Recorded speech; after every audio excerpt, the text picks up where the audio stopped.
Chase Urbach was the long snapper. Yeah, he did a great job. He did. He got the ball off. He showed that he was able to run and make a tackle or two, so that was really good.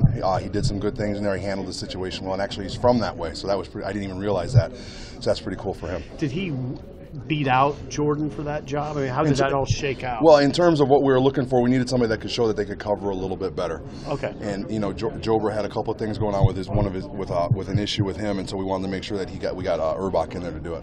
Issue, some sort of physical issue? Yeah, he just had a small tweak in his knee, and so we would make sure that we took care of it. Rondale Moore. Yeah, a really good player, right? Yeah. Really good. How does dangerous?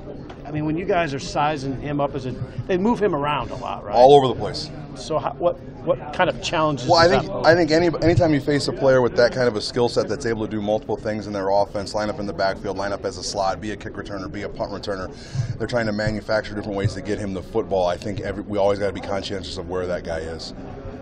In a return game, kickoff return, punt return, what's the ideal? Like, what are you looking for in our return game? Yeah, in a well, I think there's a lot of things you look for. I think the first thing you got to look for is sure-handedness, for sure. I think that's the first thing you want to look for when you're talking about a returner back there. Also, somebody who, when there's a small crease, we talk about being able to run through the smoke. Guys that can trust the people that are out in front of them and get through the smoke and run through it, and not run to the spot, but through the spot. Is that a fine line, kind of showing faith in guys and allowing them? Absolutely, I think there is, but I think there's validity in the fact that either you can't, or you won't, and it can't and won't are the same thing. At the end of the day, they're the same thing. And so when someone makes the same mistake, you guys have heard me say this before, if you make a mistake, we move on, we get going with it. But if you keep making the same mistake, now it's a conscious decision, and we can't deal with that. Back to Caleb a little bit. Mm-hmm. You said it was the plan all along. Had he shown you things in particular in recent practices that led you to Caleb? Caleb Tanner.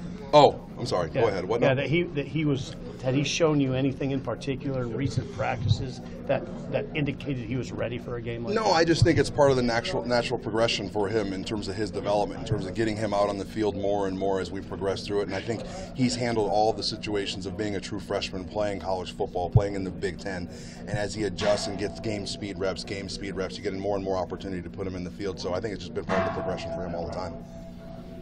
I know it's sort of a staff decision, but with special teams and auditioning guys, are you balancing the redshirt rule? Absolutely. As a matter of fact, we have those discussions every week about who we can get in for what games, and we have to have a plan in place, which we do, in terms of what guys we can get in what games, and make sure that we get those guys their 4 games so that they can play. But yeah, it's a complicated balancing act. Has the losing the game against Akron and then just now you're playing a lot of weeks. Yeah, it kind of throws some things around a little bit. You have to reevaluate where your plan was. I mean, the one thing about football is it's improvise and adjust on the fly all the time. So you lose a game that you were supposed to play and you don't get to play it, and then you lose a bye week later on in the season. So yeah, your plan always has to be able to adjust to those situations.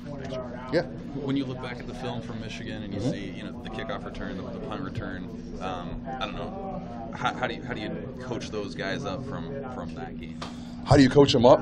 You show them the same way you do all the time. You show them the mistakes that were made, and you show them whether it was great effort or lack of effort on any specific play, and you keep pointing those things out to those guys, and you preach the fact that it's not acceptable. It's not okay.